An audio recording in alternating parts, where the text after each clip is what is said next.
پنجمین دوره از انتخابات پارلمانی عراق بعد از سقوط صدام حسین روز یکشنبه 10 اکتبر برگزار شد. در این انتخابات مردم 329 نماینده پارلمان را انتخاب کردند. طیف‌های مختلفی از احزاب و گروه‌های کرد، سنی، شیعه و کاندیداهای مستقل در این دوره از انتخابات حضور داشتند.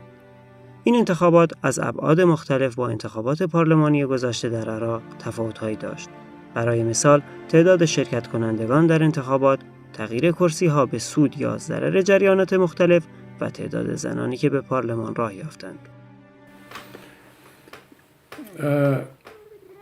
علت‌های مختلفی هست که نیروهایی که مورد حمایت ایران بودند نتوانستند پیروز بشن. یکی از دلایلش این است که ایران خیلی وعده‌های مختلفی داد به مسلمانان، به شیعیان، ولی در عمل نتونست هیچ کدوم از اینها رو پیاده بکنه و عراقی ها فهمیدن که ایرانیان وقتی در کشور خودشون نتونستن با اون همه وسعت و اون جمعیت به پیشرفت‌های نائل بشن، متوجه شدن که اینها شعارهای بیش نیست و یک مقدار روگردان شدن از ایران و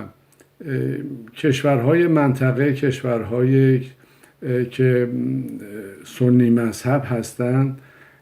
و در منطقه فعال هستند علیه این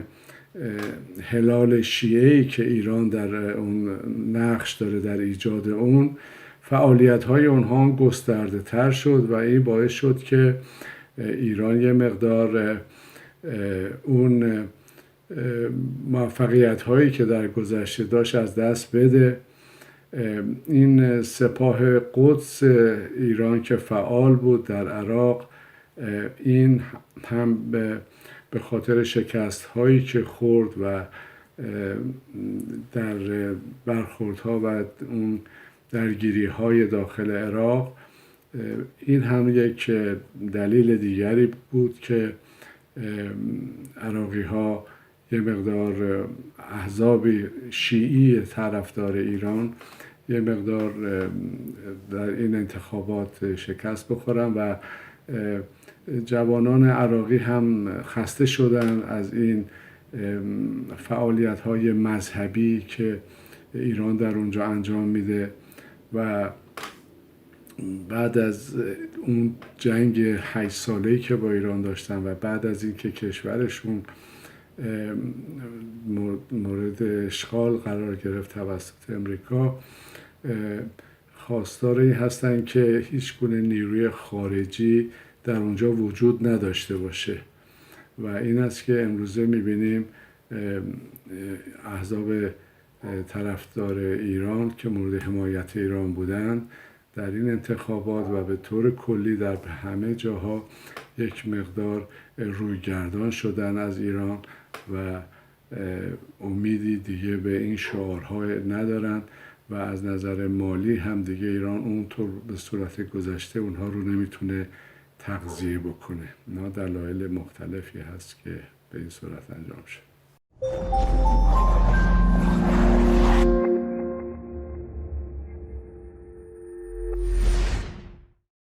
نتایج شمارش اولیه آرا و مقایسه آن با انتخابات پیش چند تفاوت و ویژگی رو نشون میده. یک، تحریم گسترده مردم و بی‌باوری به سیاستمداران کشورشان بود که با وجود وعده‌ها و یه سری اقدامات باز هم درصد مشارکت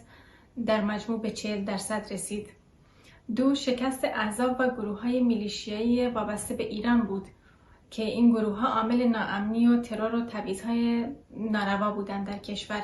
سه، ورود پررنگ زنان در این انتخابات به پارلمان بود که به 97 نفر رسیدن، یعنی بیش از 29% کل کرسی‌ها. چهارمین ویژگی قانون جدید انتخابات بود که به جای حزب محوری به فرد محوری تاکید داشت و گستردگی حوزه‌های انتخاباتی و شیوه نظارت روی هم رفته این انتخابات رو از انتخابات گذشته متمایز کرد. در هر صورت این گامی به جلو بود، اما آیا پارلمان جدید میتونه جوابگوی خواسته های معترضین باشه؟ که به نظر من نه چندان.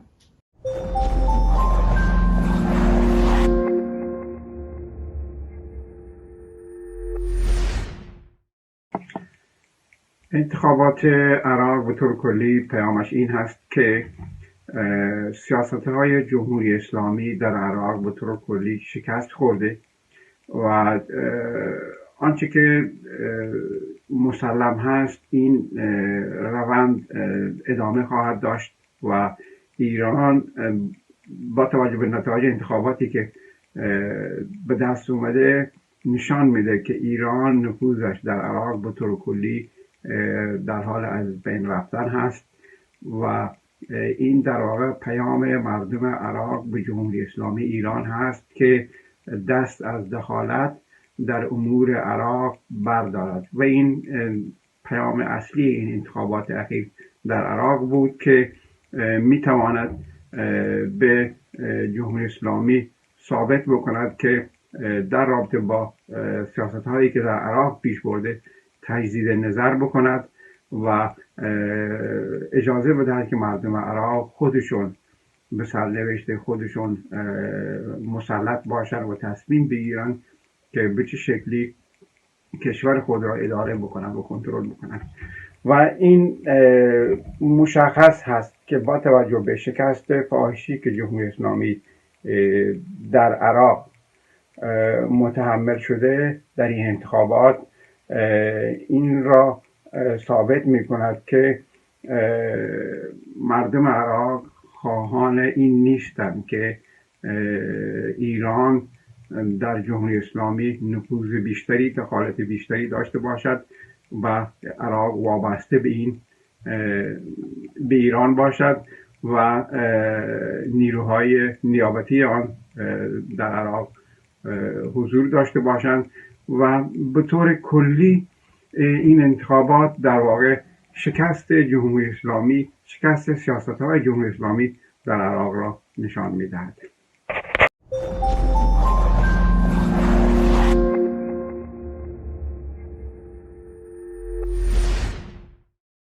خب انتخابات پارلمانی در عراق از چند منظر قابل بحث و بررسی است. از نظر کلی در عراق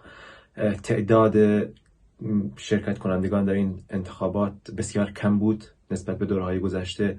طبق آمار رسمی حدود 40% تا 41% در این انتخابات شرکت کردند. در بعضی شهرهای بزرگ مثل بغداد حتی آمار به حدود 20 تا 25% گزارش شده طبق گزارش رویترز برای مثال. برای همین از این منظر بسیار قابل بحث و بررسی است. تعداد شرکت کنندگان زن یا تعداد کسانی که در کاندیداهایی که زن بودن و به پارلمان راه پیدا کردن تعدادشون بسیار بیشتر نسبت به دوره‌های گذشته. خب این البته برمیگرده به رفرم هایی که در سیستم انتخاباتی عراق صورت گرفت و تغییراتی که در قانون اساسی عراق داده شد که 25% از پارلمان رو باید زنها تشکیل بدن. از نظر دیگه برای مثال در کردستان اگر ما نگاهی بندازیم میبینیم که تغییراتی در احزاب شرکت کننده و از تعداد کرسی هایی که احزاب مختلف کسب کردن تغییراتی داده شد. حزب دموکرات کردستان یا پارت دموکرات کردستان کرسی هاش رو بیشتر کرد، از طرف دیگه حزب اتحادیه میهنی کمتر شد و جریانی مثل گوران یا جنبش تغییر تقریبا به صفر رسید تعداد کرسی هاش و یک سری جریانات دیگه برای مثال جریانات اسلامی تعداد کرسی هاشون کاهش پیدا کرد و جریان تازه نسل نو به اپوزیسیون های جدی در کردستان و در عراق تبدیل شد با کسب 9 کرسی در پارلمان عراق. و از طرف دیگه این انتخابات از نظر کلی اگر دوباره برگردم کاهش چشمگیر احزاب و جریاناتی که خودشون رو نزدیک به جمهوری اسلامی و رژیم ایران تعریف میکنن با کاهش کرسی های اونها همراه بود و از این منظر هم مسئله کاملا جدی و قابل بحثی است. یکی از ابعاد قابل بحث در این انتخابات کاهش چشمگیر کرسی‌های نیروهای همپیمان رژیم ایران بود. احزاب شیعه طرفدار ایران و مرتبط با هشت شعبی این انتخابات را محکوم کرده و گفتند که به هیچ عنوان این نتایج را نمیپذیرند. ائتلاف فتح به رهبری هادی آمری که پیشتر دومین بلوک بزرگ در پارلمان عراق بود، با کاهش شدید تعداد کرسی‌های آن از 48 کرسی به 12 کرسی کاهش یافته است. انتخابات اخیر نشان داد که نیروهای همپیمان ایران کرسی‌های بسیار کمتری به دست آوردند. دلیلش کاملا برمیگرده به نگاه ایران به عراق هست، چون ایران عراق را بخشی از مستعمره خودش حساب کرده بود و بر اون اساس اعمال نفوذ میکرد و ما شاهد این بودیم که پیش از انتخابات مردم در عراق تظاهرات کردند و خواستار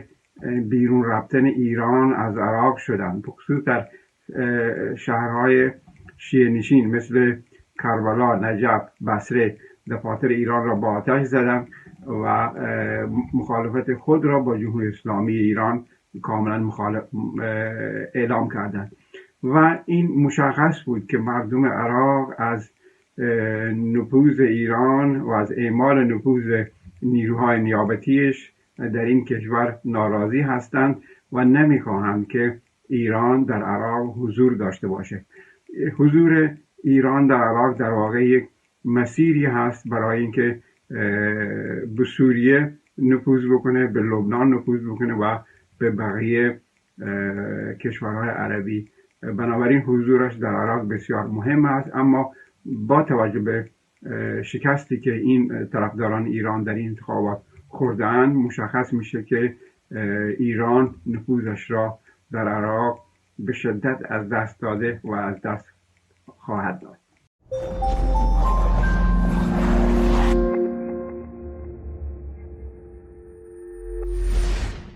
رژیم ایران خود یک رژیم مذهبی و غیر استاندارده و استقرار دولتی تقریبا دموکراتیک رو در همسایگیش تحمل نمیکنه، یا بهتره بگیم که به زیانش هم خواهد بود. توسعه دموکراسی در همسایگی ایران نسیمش به فراسوی مرزها میرسه. در نتیجه با مسلح کردن و مجهز کردن گروه‌های نیابتی عراق رو به کانون جنگ و دعوای طایفی و مذهبی تبدیل کرد و نتیجه شد فساد گسترده مالی و سیاسی، روند روزافزون بیکاری، فقر، ناامنی و در نتیجه آن هم اعتراضات گسترده مردم به سطوح آمده عراق بود که خواهان کوتاه کردن دست ایران بودند. البته رژیم ایران اگه میتونست حکومتی مذهبی به رهبری ولی فقیه خامنه‌ای در بغداد درست میکرد، اما اکثر رهبران نامدار شیعه در عراق مانند آقای صدر و آقای سیستانی رهبری علی خامنه‌ای را نمیپذیرند و در ضمن جامعه چند ملیتی و متنوع عراق اجازه چنین دخالتی را نداده و نخواهد داد.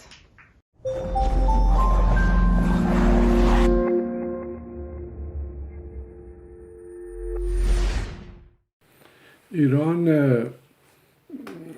همواره سیاست ایران این بوده است که از نظر استراتژیک نفوذ خودش رو به طرف شرق و غرب افزایش بده و یک بافرزونی برای خودش ایجاد بکنه که بتونه یک مقدار از نظر ایمنی خودش رو حفظ بکنه. به همین خاطر به طرف افغانستان گرایش پیدا کرد و به طرف عراق هم گرایش پیدا کرد که یک مقدار حوزه نفوذ خودش رو گسترش بده که بتونه یک سپری داشته باشه برای جلوگیری از این که نیروهای خارجی بخوان در اونجا در مرزهای ایران مداخلاتی بکنن. و این سیاست ایران امروزه شکست خورده ولی حاضر نیست ایران که این حوزه رو از دست بده، به هر وسیله‌ای شده خواهان گسترش به اطراف هست، به کشورهای منطقه هست که بتونه خودش رو حفظ بکنه و این باعث شده که ایران همیشه در سیاست‌های خودش نفوذ و دخالت در کشورهای منطقه رو اولویت داده در سیاست خارجی خودش و به هیچ وجه حاضر نیست که، چون میدونه که اگر نفوذ خودش از دست بده در کشورهای منطقه و این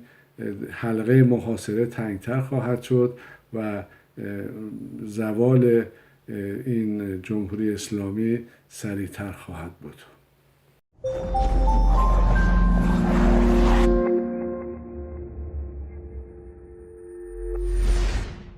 میشه این مسئله رو از این نظر تحلیل کرد که مردم عراق ناراضی هستند از سیاست‌های در درجه اول احزابشون و جریاناتی که رابطه نزدیکی با رژیم ایران دارند و در درجه دوم ناخشنودن از نفوذ رژیم جمهوری اسلامی ایران در عراق. به همین دلیل هم از نظر تعداد کم شرکت کنندگان در این انتخابات و هم از نظر اینکه جریانات نزدیک، احزاب نزدیک به هشت شعبی، جنبش فتح و یا ائتلاف فتح و احزاب دیگه نزدیک به رژیم ایران، این مسئله به صورت مشخص نشون داد که مردم این پیام رو رسوندن، از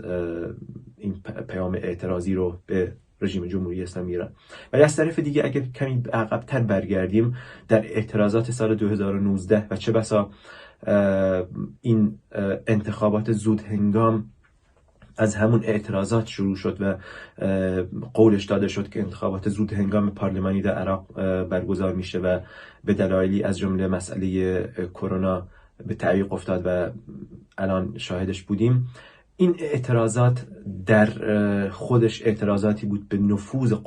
قدرت‌های بیگانه و از جمله رژیم ایران در عراق و می‌بینیم که بعد از اون اعتراضات ما شاهد ترورهایی هستیم، ترورهای کوری در میان فعالان مدنی عراقی در نقاط مختلف عراق که ترور میشن و این مسئله در درجه اول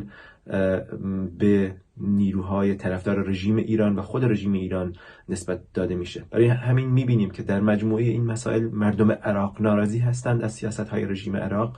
و به طرق مختلف و یکی از این طرق‌ها، از این راه‌ها انتخاباتی است که از نظر ابزارهایی که در یک سیستم دموکرات در اختیار مردم قرار میده و اون انتخابات هست، از طریق اون نشون میدن این نارضایتی خودشون رو، این اعتراض خودشون رو به سیاست‌های رژیم ایران. اما آیا رژیم ایران که بعد از سقوط صدام حسین بیشترین نفوذ را در عراق داشته اجازه خواهد داد که از میزان نفوذش کاسته شود؟ در غیر این صورت چه مکانیزم‌هایی برای افزایش نفوذش در نظر گرفته است؟ من فکر میکنم بسیار سخت باورش که رژیم ایران به راحتی بتونه عراق رو ول بکنه و به راحتی قبول بکنه که نفوذش در عراق کاهش پیدا کرده. همین الان میبینیم که احزابی که نزدیک به رژیم ایران بودن و کرسی‌های کمتری رو کسب کردن دارن اعتراض میکنن، بیانیه منتشر کردن با هم دیگه و انتخابات رو زیر سوال بردن. این مسئله نشون میده که رژیم ایران و احزاب و جریانات نزدیک به رژیم ایران در عراق این مسئله رو قبول نمی کنند و قائل به قبول شکست و قائل به قبول اراده مردم عراق نیستند. به همین دلیل ایران مسلماً مکانیزمایی رو در نظر گرفته و راههایی رو در پیش میگیره برای اینکه نفوذ خودش رو دوباره تثبیت بکنه و افزایش بده. رژیم ایران تجربه کشورهای منطقه نشون داده که رژیم ایران به راحتی میتونه با بعضی از جریانات اپوزیسیون، با بعضی از جریانات مختلف که حتی زمانی با اونها در جنگ بوده، به راحتی میتونه برای اهداف و استراتژی های بلند مدت خودش میتونه که با اونها کنار بیاد. مثال هایی در این زمینه بسیار زیاد هستن. برای همین به نظر من رژیم ایران خواهد توانست و تلاش میکنه، در واقع اگه با نگاه دیگه به این مسئله نگاه بکنیم، تلاش میکنه که دوباره با جریانات مختلف در عراق ارتباط بگیره و چه بسا جریانات تازه‌ای رو شکل بده که بتونه قدرت نفوذ خودش رو افزایش بده در عراق.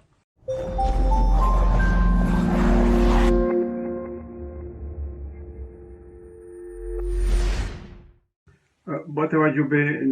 اینکه ایران نفوذش را در عراق از دست داده است، بنابراین آنچه که مسلم هست ایران چندان کاری از دستش ساخته نیست. تنها راهی که براش باقی مانده هست که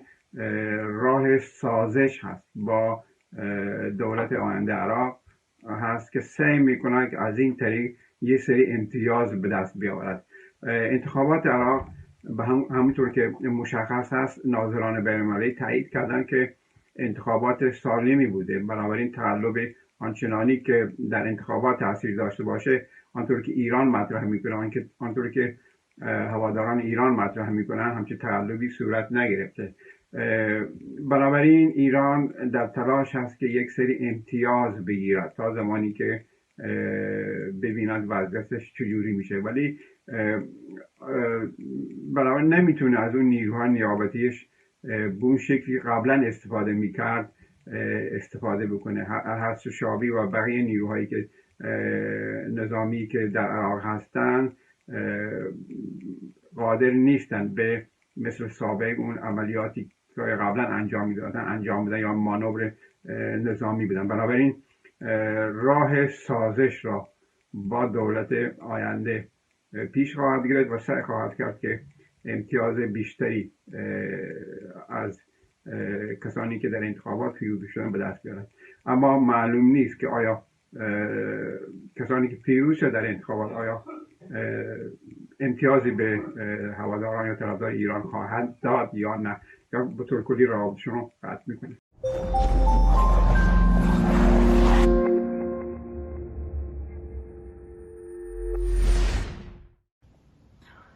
درسته که تلاش گروه‌های وابسته به رژیم برای کسب قدرت در بغداد با شکست و ناکامی روبرو شده، اما این گروه‌ها هنوز هستند و مسلح هم هستند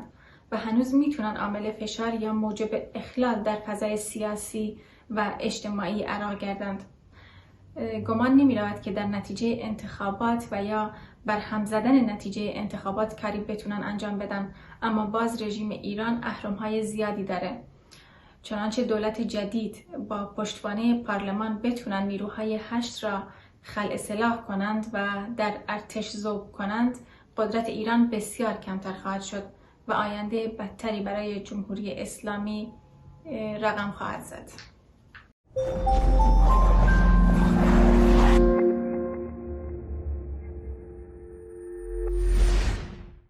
من در درجه اول فکر میکنم که این انتخابات یک واژه‌ای است که متعلق به دموکراسی‌های غربیه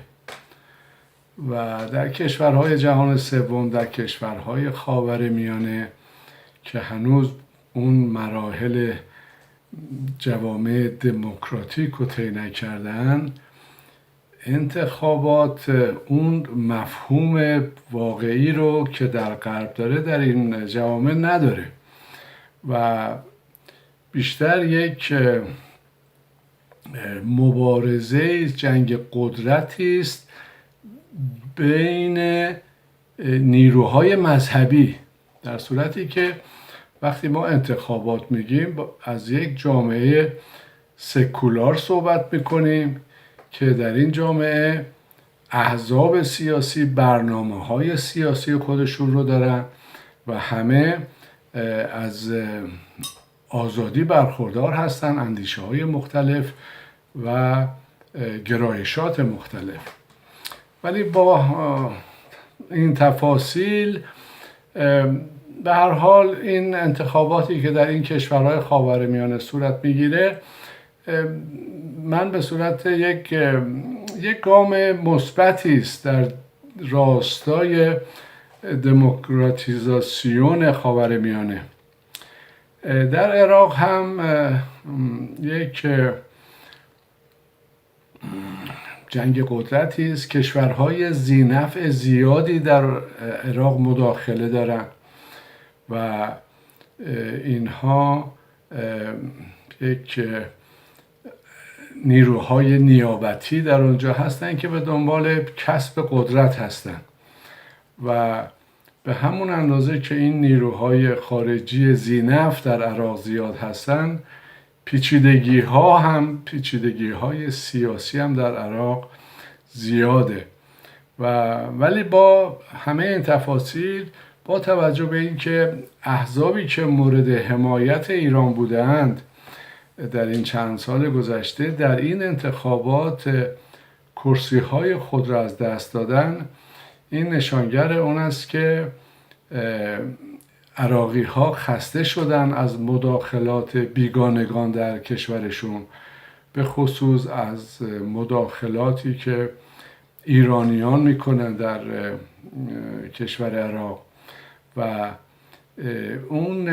نسبت پایین، درصد پایینی که رای گیری ها بوده در امسال با توجه به سالهای گذشته حدود 40%، نشانگر اون است که مردم خسته شدن و بی‌اعتماد شدن نسبت به این کنشگران سیاسی مختلفی که در این چند سال نقش سیاسی بازی کردن و به هر حال نتیجه این انتخابات اینو میرسونه که ایران یک مقدار تأثیر خودش رو بر سیاست عراق از دست داده و عراقی ها حاضر نیستن که بیش از این کشورشون مورد مداخلات ایران باشه و در تصمیم گیری های سیاسی دخالت هایی در اونجا صورت بگیره. به نظر می رسد با توجه به معترضین بین انتخابات و نیز فاکتورهای دیگر از جمله خروج آمریکا از عراق، آینده سیاسی عراق تاریک یا بسیار سخت قابل پیش بینی باشد. این انتخابات گام مثبتی بود برای تمرین دموکراسی در کشوری متنوع از ملت‌ها و مذاهب. در این انتخابات مردم عراق نسبتاً نشون دادن که نمیخوان راه ایران رو تجربه کنن و یا راه گذشته خودشون رو. در کل میشه گفت که گامی مثبت بود و به کار و کوشش زیاد در آینده بستگی داره تا از تمرکز قدرت در مرکز جلوگیری کنند و فضای دموکراتیک و سالم برای همزیستی کرد، عرب، ترکمن، شیعه، سنی، مسیحی، ایزدی و غیره فراهم کنند. از این نظر که مردم اجازه ندادند که دولتی متمرکز و مستبد در بغداد قدرت بگیره، زیر عنوانهای دروغینی مثل تجزیه و یا داعش و غیره کار مثبتی بود که در ایران و سوریه و جاهای دیگر توسط حاکمان زورمدار به میان میآورند تا صدای حق طلبی و صدای دموکراسی رو خفه کنند. چنانچه مردم عراق بعد از این انتخابات بتونن دولت و تأسیسات دموکراتیک خود رو شکل بدهند، آینده‌ای روشن‌تر تصور میشه براشون.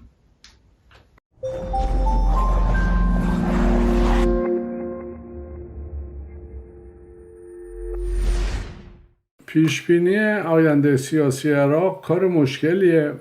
چون که نیروهای خارجی زیادی دخیل هستند. کشورهای عربی منطقه، قطر، امارات، عربستان سعودی مدعیان مذهب سنی هستند و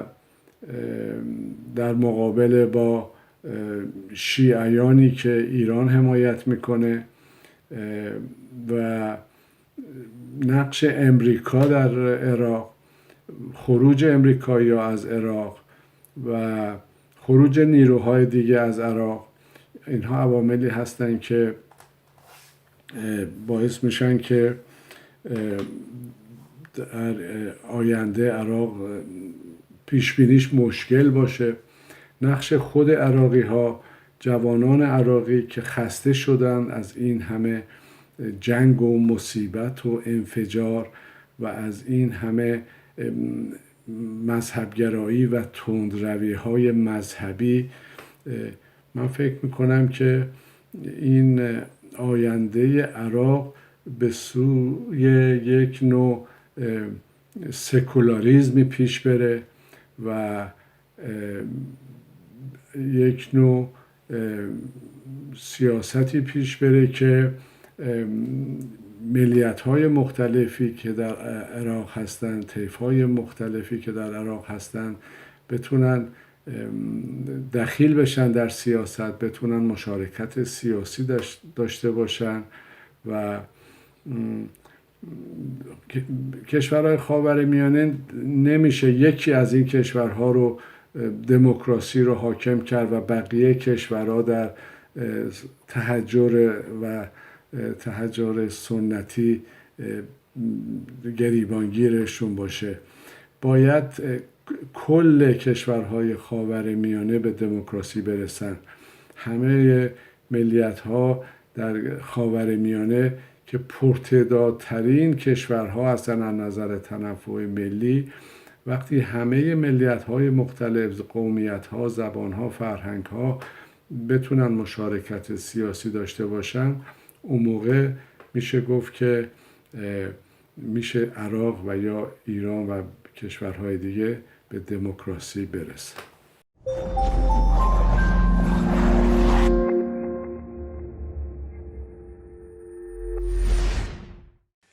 آینده سیاسی عراق روشن هست. عراق راه و مسیر دیگری را انتخاب کرده. ارتباط با کشورهای عربی، روابط با دنیای خارج. بنابراین تماس با ایران، رابطه با ایران چندان به نفع عراق نبوده و نیست. عراق معمولا خب کشوری غنی ثروتمند هست، به راحتی میتواند با توجه به ثروتی که داره مشکلاتش رو حل و فصل بکنه و از وابستگی به ایران خارج بشود. ایران تمام تلاشش این بود که عراق وابسته بشه. عراق یکی از پایتختش معمولا به دست ایران اداره بشه، اما با توجه به شرایطی که پیش اومده عراق معمولا راه و مسیر خود را از سیاست‌های جمهوری اسلامی ایران عوض کرده و ارتباط خود را با کشورهای عربی از جمله عربستان سعودی و بقیه کشورهای عربی گسترش داده و این باعث میشه که ایران روز به روز نفوذش در عراق کمتر بشود و عراق از وابستگی ایران خارج بشود و این در واقع شکست فاحش سیاست‌های جمهوری اسلامی ایران در عراق هست و این به نفع مردم عراق هست و هم به نفع مردم منطقه هست، چرا که سیاست‌های جمهوری اسلامی سیاست‌های فاسد و مخربی هستند که در هر کجا نفوذ کرده در آنجا مردم آنجا را به فلاکت کشانده است، از جمله مردم عراق. بنابراین مردم عراق این را به خوبی متوجه شدند و مسیر خود را از جمهوری اسلامی ایران جدا کردند.